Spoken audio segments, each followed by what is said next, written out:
Hi YouTube, Emily here. Today I'm gonna do my hair. I'm thinking pigtails. And I want to tell you something that I still struggle with. So, growing up, I was told I wish you were never born by my mother. And to this day, it has me scarred. Granted, it's not like anything too bad that anyone can't get over it. I can't. I guess I just never wanted to. Never wanted to face my fears, never wanted to go to therapy, never wanted to do anything about it. Never wanted to own up to her about it. Never wanted to tell her, yo, I don't like how you're treating me. I don't like how you're making me feel.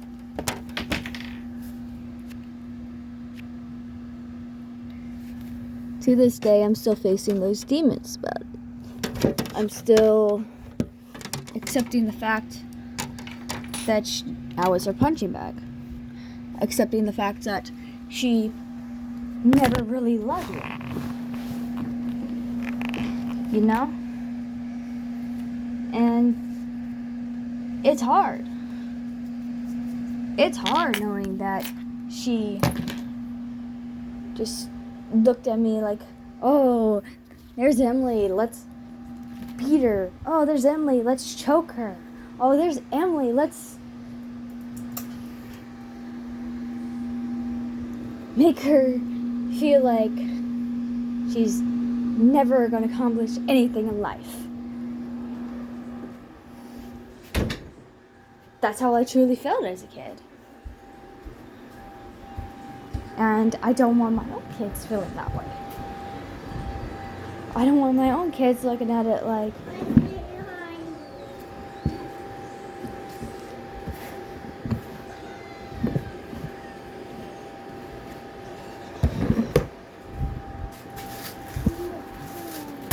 I don't want my own kids looking at it like it's never gonna be okay. That mommy's always gonna be mad.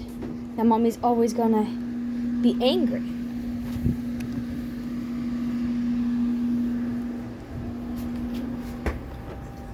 I've been angry for so long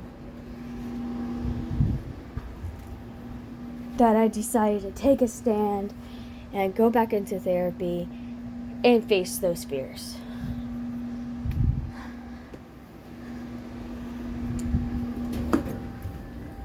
Because I had to better myself for my kids.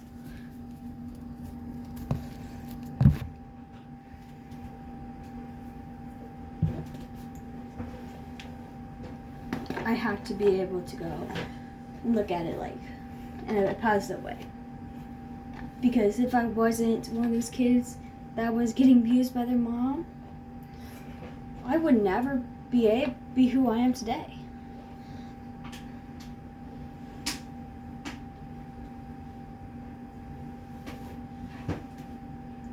I'd still be thinking that, oh, it's normal.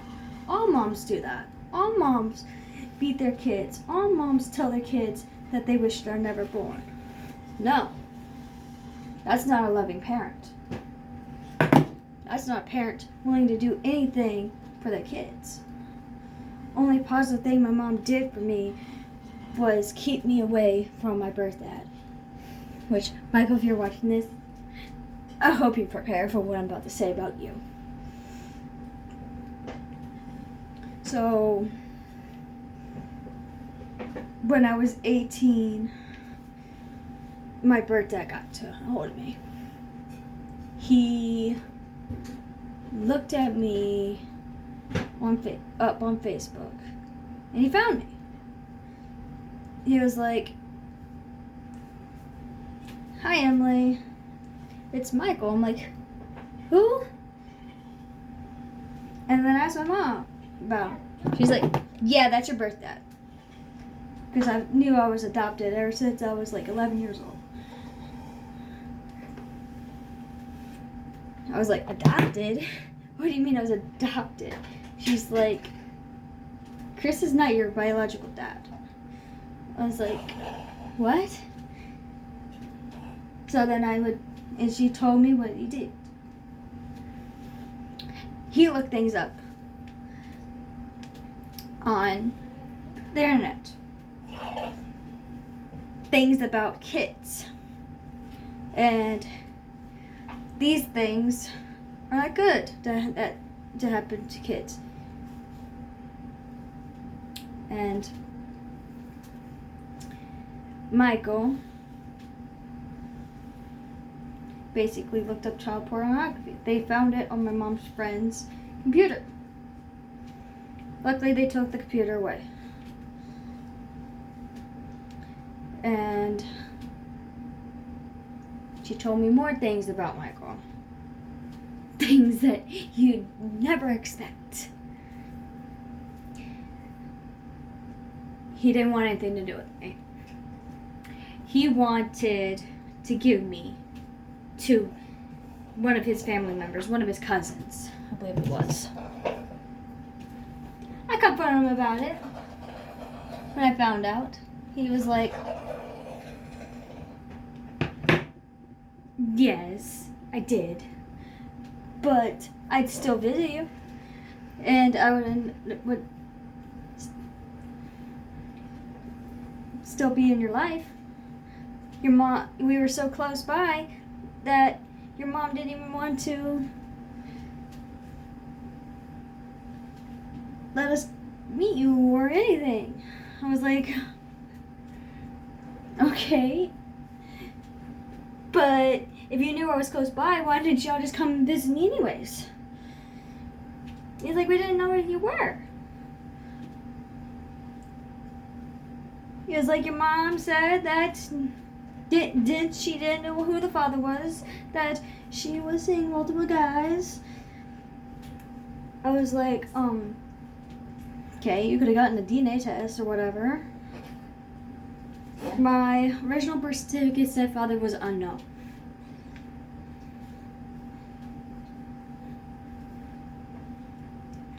Which I guess is okay with me because, well. Then I started talking to him more. We would get into our fights and then I'll talk to him some more. Here's the fuck up part. He told me that I'm a whore. I'm just a piece of pussy for my fiance. That I'm just like my mom. I'm like, just like my mom? I don't abuse my kids. I love my kids. I do anything for my kids. Ooh, double. I'd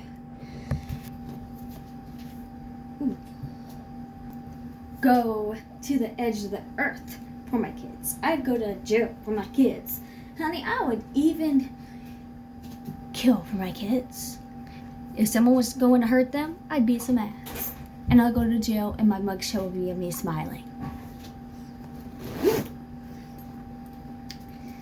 I'm that kind of bitch. Okay. I'd... So, and on top, so, I calm down. I ask Michael about my history. I go, what's my family like?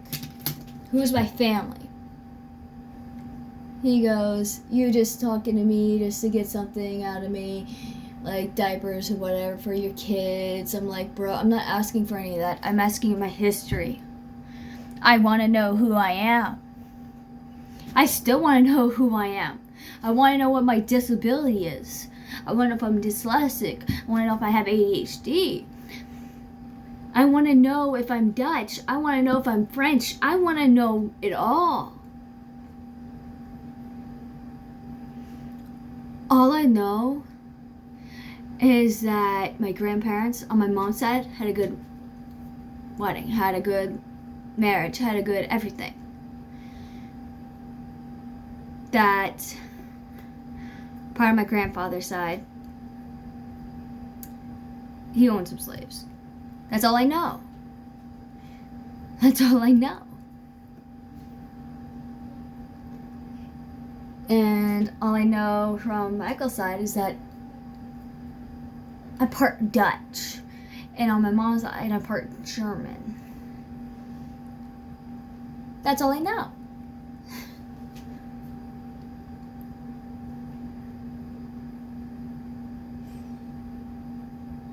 I know I'm doing this wrong. I just don't have much time. I gotta get my kid off the bus soon, so I'll fix it all later. And so we keep going on, and then I go, Michael, I qualify to have a cat as my ESA animal. And I still do, because of all the trauma I went through from my mom beating on me. And emotionally breaking me down. So I go on talking to him, and he's just like, that's not a good idea. You don't even have a house of your own. I'm like, granted, I might be living in a hotel, but I like to get this ESA animal to calm my anxiety down. I want something to be able to hold and not break down and be so emotional and feel like I'm nothing but a black fucking sheep.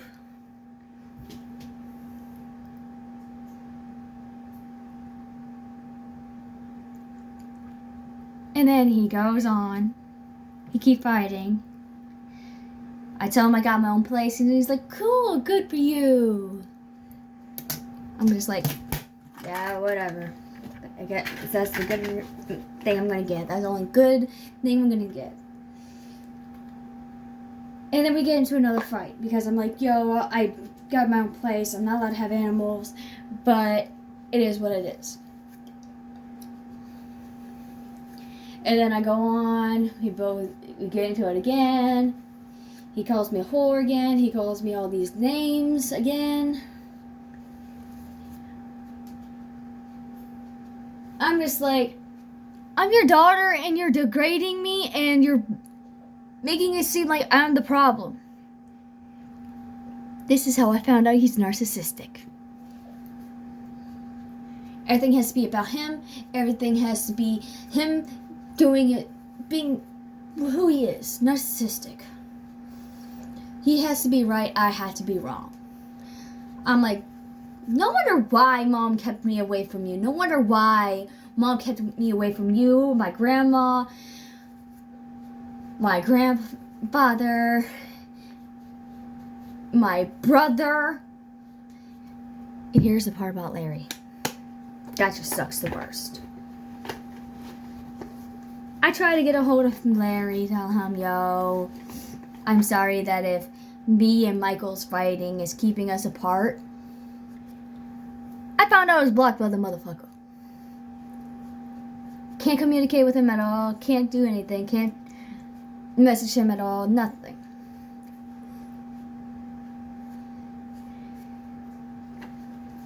And then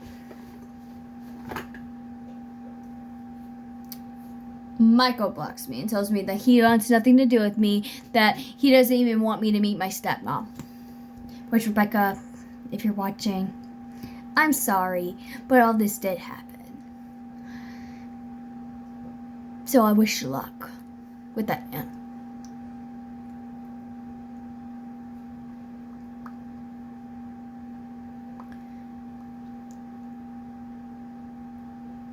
And so I get on. I unblock him because I'm curious what my stepmom looks like. Just to know what she looks like. I mean,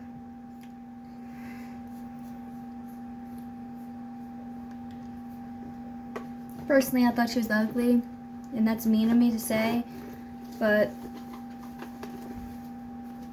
then I felt bad for saying that. And I was like, we're all pretty in our own way. We all do what we do to make ourselves feel pretty. Me personally, my way of making myself pretty and feeling pretty isn't doing my makeup. Isn't wearing tight clothes. It's wearing baggy clothes, comfortable clothes. And that's what I feel pretty in. It's not doing my hair. It's telling myself I'm pretty. I'm not a whore. I don't need to make Michael's words break me down. I don't need to be broken down by a man that wants nothing to do with me. Because I am blessed. I am blessed by my bipolar stepdad. He's the only one that made me feel pretty, even though sometimes he had his bad moments where he did harm us in a way. But at the end of the day, I'd rather get my hair pulled by him than being told I wish you were never born by having things thrown at me, by being choked at against a dresser, than having a school called DSS and DSS going, she can't harm those kids. She's can't even hurt a fly. You didn't see that Halloween where my little sister got her freaking shin or whatever rolled over, whatever the part at the bottom of the foot is, by a hover round. You didn't walk around on eggshells being scared of your own mother. I never had comfort by my mom. I always told to shut up by her.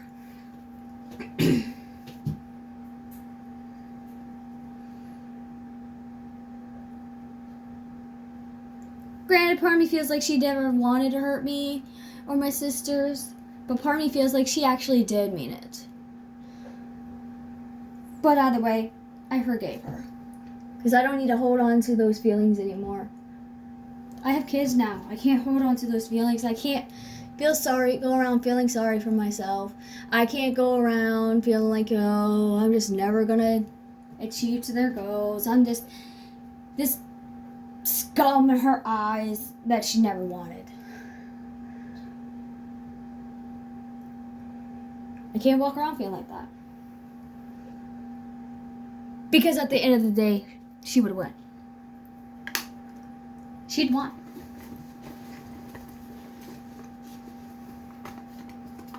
And my kids don't need that.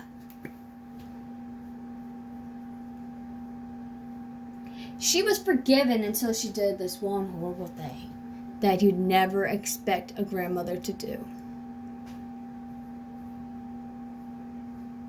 She got this close and yelled at my daughter. Yelled at my daughter for being a kid.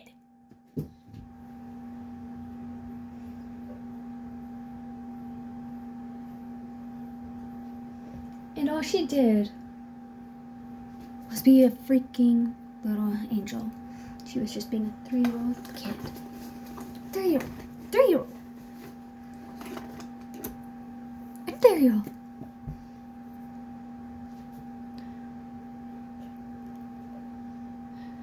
She was just running around, playing, doing what 3-year-olds do. And I witnessed it.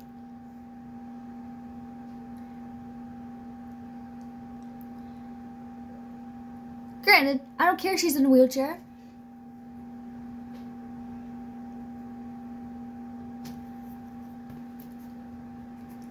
I don't care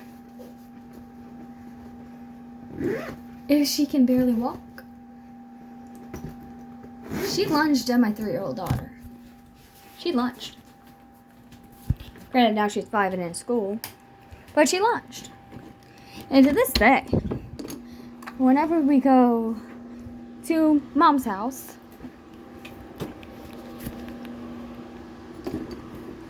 you can see her shaking when she walks past her. You can see her shaking like no tomorrow. She's shaking. She's trembling.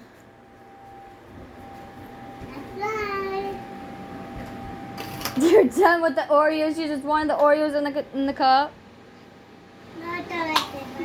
Now we gotta wipe your face.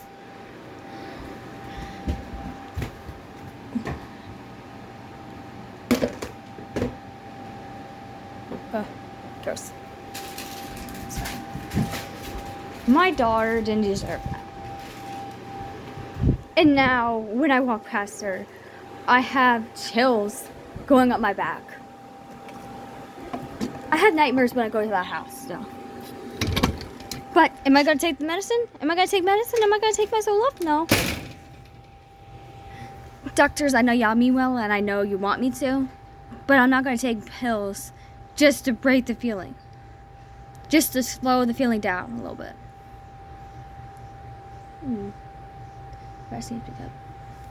See, I get distracted, so that's also why I'm like dyslexic or ADHD. Yes, that's my youngest. And that's the only time I'll allow her on camera. But say hi, or say hi to YouTube. Say hi to YouTube. Say hi. Hello, YouTube. Go play. Stay in the yard. Just stay where I can see you. Don't go to your swing set yet, okay? Play on swings when Sissy gets home. But anyways, yeah, that's something you never want. As a mom, I feel like it's my fault that she got lunged at and yelled at. As a mom, it feels like it's my fault. I feel like I probably should have took measures to an extreme level and not let the kids at the house at all. Dad, I'm sorry for saying that, but it's true. I do feel guilty about it. I do feel guilty to this day that happened in December.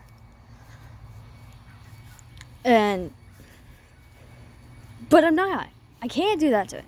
I can't break his relationship with his grandkid just because I'm mom. So what I decided to do is let the kids over as long as my sisters are there and my dad's there with her. I do not want my mom around by her fucking self. And if she is at that point there by herself with those kids, I'm yanking them up and I'm never letting them back at that house again.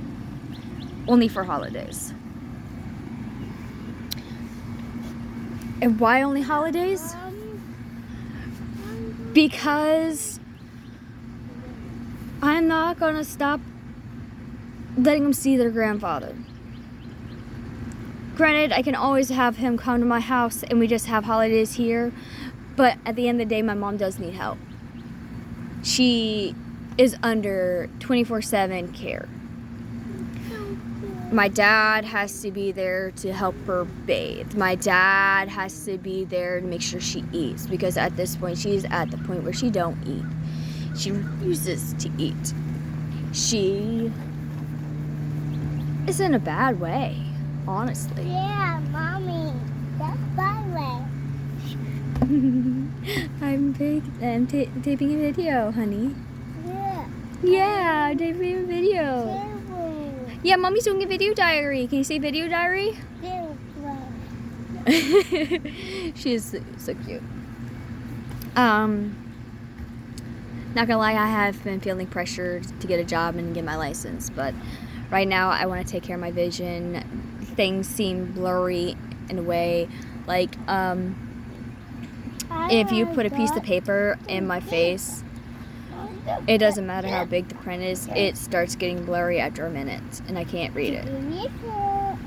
And so I'm trying to find a job, but at the end of the day, I don't want to leave her alone. I'd rather be able to put her in a daycare and be there with her, but the daycare has to be close by.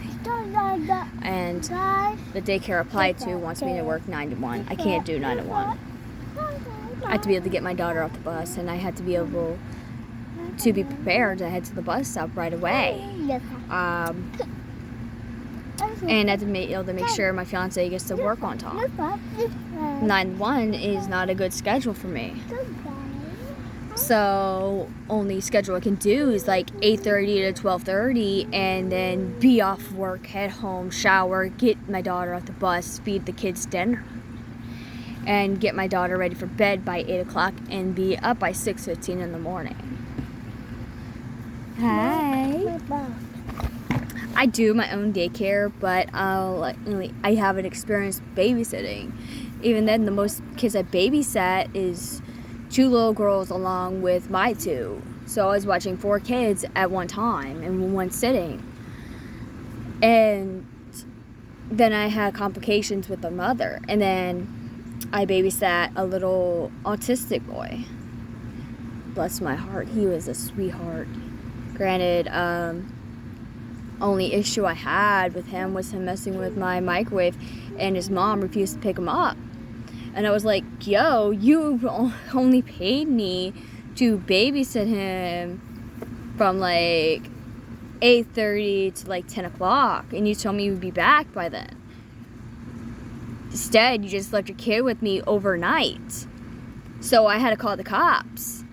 And even then, it brought back my daddy issues, my mommy issues, where I felt neglected, where I felt like I didn't matter, where I felt like, oh, everyone's just looking at Dawn and Danielle. Sorry, Dawn and Danielle, but this is how I truly felt.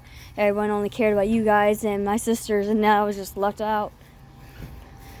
And I felt like no one wanted to hang around me. No one looked at me and made me feel like I was loved, like I was their own. I didn't feel loved by my aunts. I didn't feel loved by my uncles. I didn't even feel loved by my own parents. And so now, 25 with 2 kids, and yes, we'll go back outside. I gotta turn off the TV. Yeah, I gotta turn off the TV, baby. And I opened about that in therapy. And this video diary, I'm talking about it now because I had to let go of these feelings. Because I know I'm loved. I know I was loved back then. But I just didn't feel that way. There was times where my sister got what she wanted, and what she wanted was to make, I don't know, shepherd's pie, spaghetti, pizza. And I'm lactose intolerant. I'm just like, yo, I don't think pizza's a good idea. It upsets my stomach. I just feel sick when I eat it. It's like, yo, what about me? What about what I want to do? What if I want to cook something one day? I just want to be able to peel potatoes, mash them, and then get some corn and some meat and make homemade shepherd's pie. But no. It was always like, you don't know how to cook. You and Cheyenne can do the dishes. And then there was times where the littlest got upset and wanted to do something of her own and or have a toy, and she would get it. And it was always like, yo, what about me? I'm here too. But I got into the feeling where I was like, yo, I'm just a stepdaughter. I'm not 100% blood. And it felt like it was a lot of favoritism. So then every time I tried to open up about my feelings, it was always, shut up, Emily. We do love you. You have clothes on your back. You have a roof over your head. Be more appreciative. And I'm just like, be more appreciative? Okay, fine. Then I'd go to my boyfriend's house. I'd hang around him, and then I'd get back at curfew. And my curfew was like 8:30, 9 o'clock. So I'd get back by then. It was like, we had dinner here for you. Eat it. And I was like, no, I already ate. It was like, I don't care. You're going to eat it. And I was like, So you want me to eat until I get sick? Okay, cool. So I ate half, and then I threw the rest away. They're like, you can do the dishes. It's like, I wasn't even here. And then the feelings started to get worse. I started to break down, and I had my moments where I wanted to try and cut again. Because I had this one episode where I felt like I was a problem. I had trouble with math. I had trouble with history. I had trouble with English. I kept failing, and then I'd ask for I was so ashamed to ask for help, and then I told my mom how I felt, and I was like, you know what? I can't do this anymore. I can't do this anymore. So I took a steak knife in front of my freaking little sister, my little sisters, my mom, and I tried to cut. And honestly, I think I did. My stepdad came home. He was like, what the hell is wrong with you? He went to the cupboard and was like, you know what? You want to cut yourself? He smashed all the plates. He smashed a lot of plates and bowls. Left for a while. My sister's like, what the hell is wrong with you? And I was like, I tried to open him about it. I tried to tell my uncle I didn't feel loved. I didn't feel loved. To this day, there's times where I still don't feel loved by them, because now it's just like, oh, I have kids. Now I am loved. Now I am part of the picture. Nah, bruh. There's times where I still feel hated by my own siblings. Only time I feel like they care about me is when they want to see the girls. I'm sorry, I'm crying on camera. Nah, it's like I was nothing but a problem until they found out I was pregnant with my first child. Then I moved to Florida. Felt judged, but like everything I'd done was wrong. Like, I can't get this baby to stop crying. What do I do? Oh no, she's turning blue. Or, oh no, I can't get her to stop crying. And, oh, he's at Mardi Gras.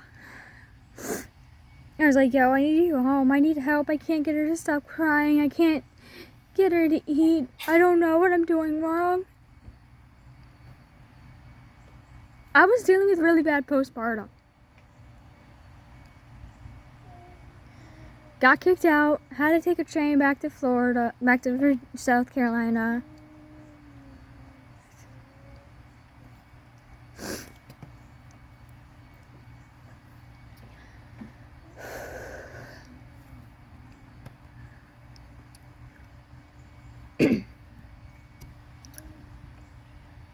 Found out I was pregnant again. I was super moody. I couldn't stop feeling angry. I couldn't stop fighting with my fiance. I couldn't stop feeling hurt. And I was like, yo, the door is locked. And my baby is inside the house. And I'm outside. It took mom's strength to get the door open. And I was like, yo, what the hell? No one can stay here and help me? And my dad's like, you need to calm down. We are moving.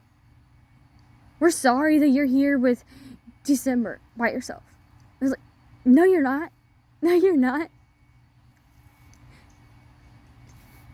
You don't know how scary it is to feel like you're going to be a problem. I always felt like I was a bad mom. And that's when the postpartum got worse. I was then feeling judged by everybody just because of how I handled the situation. I'm like, yo, it's not my fault. I have no one to help me change diapers. I have no one to tell me that it's okay. I have no one to tell me that these baby blues will get better. That as long as I push on. Moved out of my dad's, and then baby comes. And then it was like, oh no, who's gonna watch my baby? How am I gonna get to the hospital? What's going to happen? What's going on now? Oh my God, am I gonna deal with baby blues again? And is it gonna be worse? Am I gonna be feeling like nothing is gonna get better in life? Is it going to be super hard? Am I going to be alone again? Or am I going to have help? No, dead wrong. I was wrong. I had baby blues again, and it was worse. I'd look at a kid and be like, I don't want to deal with you. Go ahead, cry.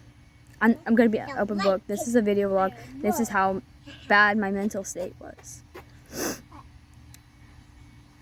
So, it got worse. I would throw the baby on him, make him feed her, and then I'll go and cry because I needed a moment to cry. I needed a moment to cry because I couldn't get the baby to stop crying again.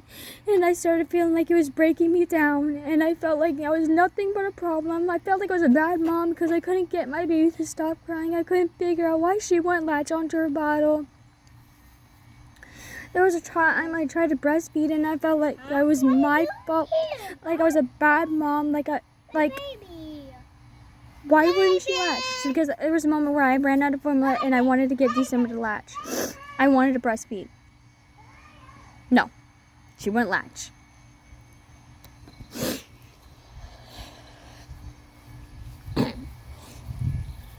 And I couldn't get Aurora to calm down.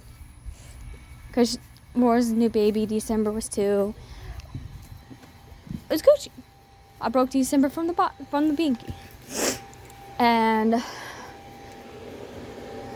now it's with Aurora. Couldn't get her to stop crying. I had a really bad breakdown on December's birthday. I was like, I need to go for a walk. I went for a walk. And then that same day, on December's 3rd birthday, I got kicked out of the house. And I got yelled at for crying. I wanted it so hard to scream, I'm dealing with baby blues and I'm not having any help. I'm not. I don't have any support. I don't have anyone telling me that it's okay. I had no one telling me that it's going to be okay. I had no one telling me, you know what, you need a minute? Here. Give me the baby, go calm down, go for a walk, go do what you need to do to breathe. Go do what you need to do to calm down. That everything will be okay. I didn't have it. I didn't have that. I felt like I was not cared so much about that when I went, that went on my fiance's 21st birthday, Aurora was sick.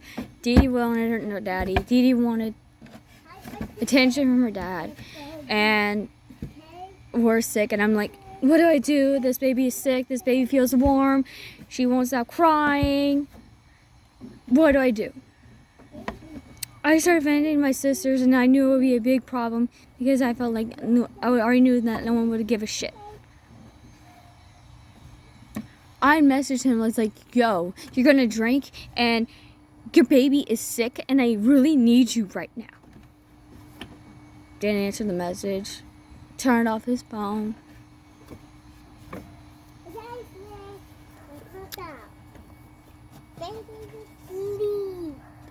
I didn't even give a shit. I didn't give a shit that he was passed out in the yard, threw up, anything.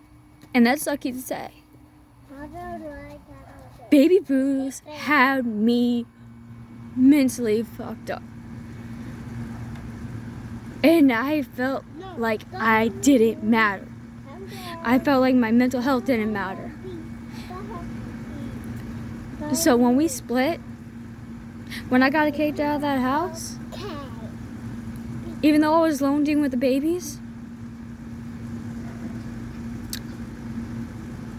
I looked at them and I was like, you know what? Mommy might not be feeling good mentally, but Mommy's gonna make sure you guys get everything you need. Mommy's gonna make sure y'all feel loved and your feelings matter.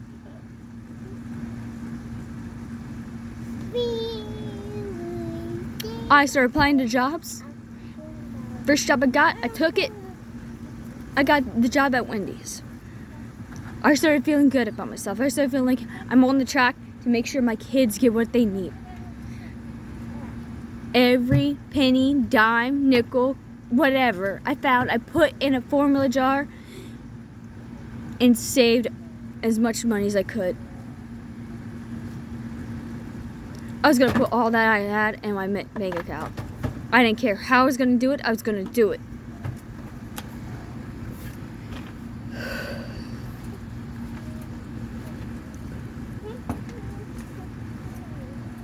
Then the daddy came back. He tried dating again, but he came back. We talked it over.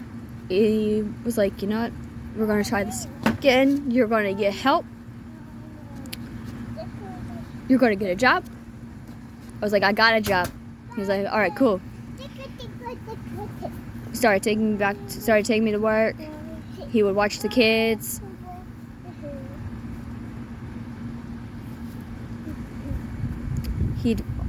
But we didn't live together again. Till next thing I know, I found out he got kicked out. And I was like, I told my dad, he was like, he could stay here.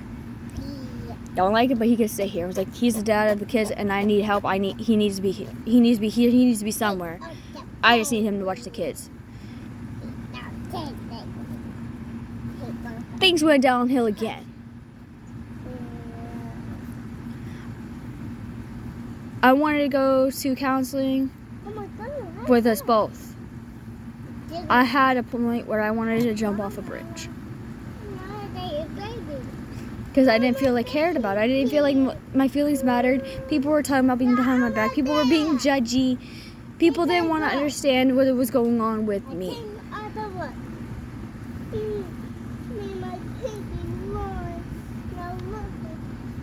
So then I found out that just because I gave the father the kids, because I didn't want them at the house of my mom, I didn't trust her. It's hard to trust somebody after they yell at a kid in their face. And that moment still has me feeling like a shitty mom at sometimes. So I went on, and then I got kicked out. So I called a friend up, was like, yo, I need a place to stay. I got kicked out of my parents' house. I need a place to go. She's like, okay, you can stay here. She picked me up. We went to her house. I slept on the floor. Next thing I know, her mom talks to me and tells me if I don't get out, if I have to come over there, I'm going to beat your ass. I was like, I called my fiance. I called him. I was like, yo, I know we're split at the moment, but I just got kicked out of Linda's. I need a place to stay. He's like, okay, we'll make this work. We'll do what we can. We'll make this work. So we're in a hotel with two freaking kids, an 18-month-old and a 2-year-old. Well, 3-year-old.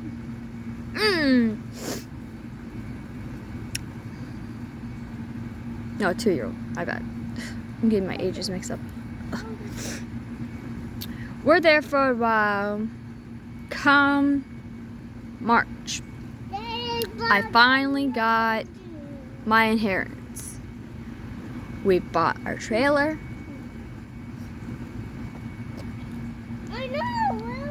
Things are getting a little better.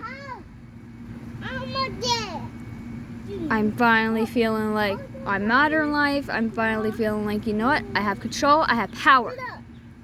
I texted my dad or called my dad and I was like, yo, you can visit whenever you want. My only rule, other than no shoes on in the house,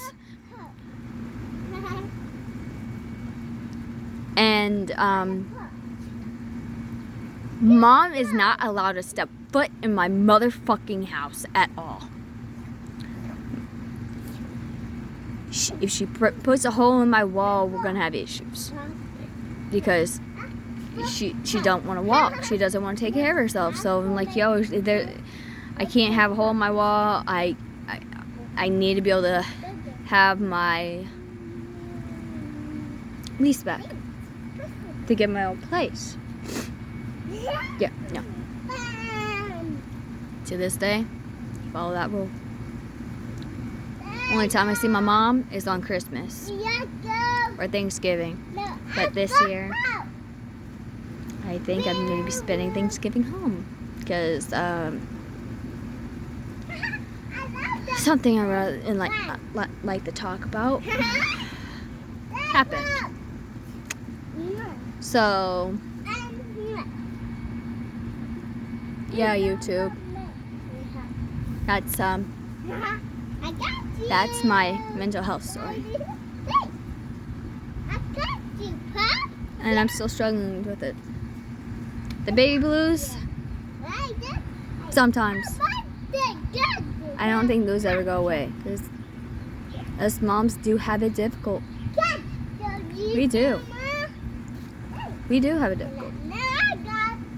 Parenting is fucking hard. It is. It's fucking hard. And I'm not gonna lie. I'm not gonna lie. It is fucking hard. There's some days where I just want to crawl underneath my bed and cry because it's so freaking hard. My oldest has ADHD. I still don't know my disability. My 2-year-old, I don't know if she will have a disability or not. And there's not to think of. Because she is a smart little girl. Same with my 5-year-old. She is smart. She is perfect. They're both perfect in my eyes. But the day harm comes to them, I'll have a frying pan on hand and I'll beat somebody's ass. And I don't care if I end up in the hospital or jail for it. Thank you for watching. As always, I love you. I know I don't say that, but still, it's going to be said here and there. There's going to be days to forget. Bye, YouTube.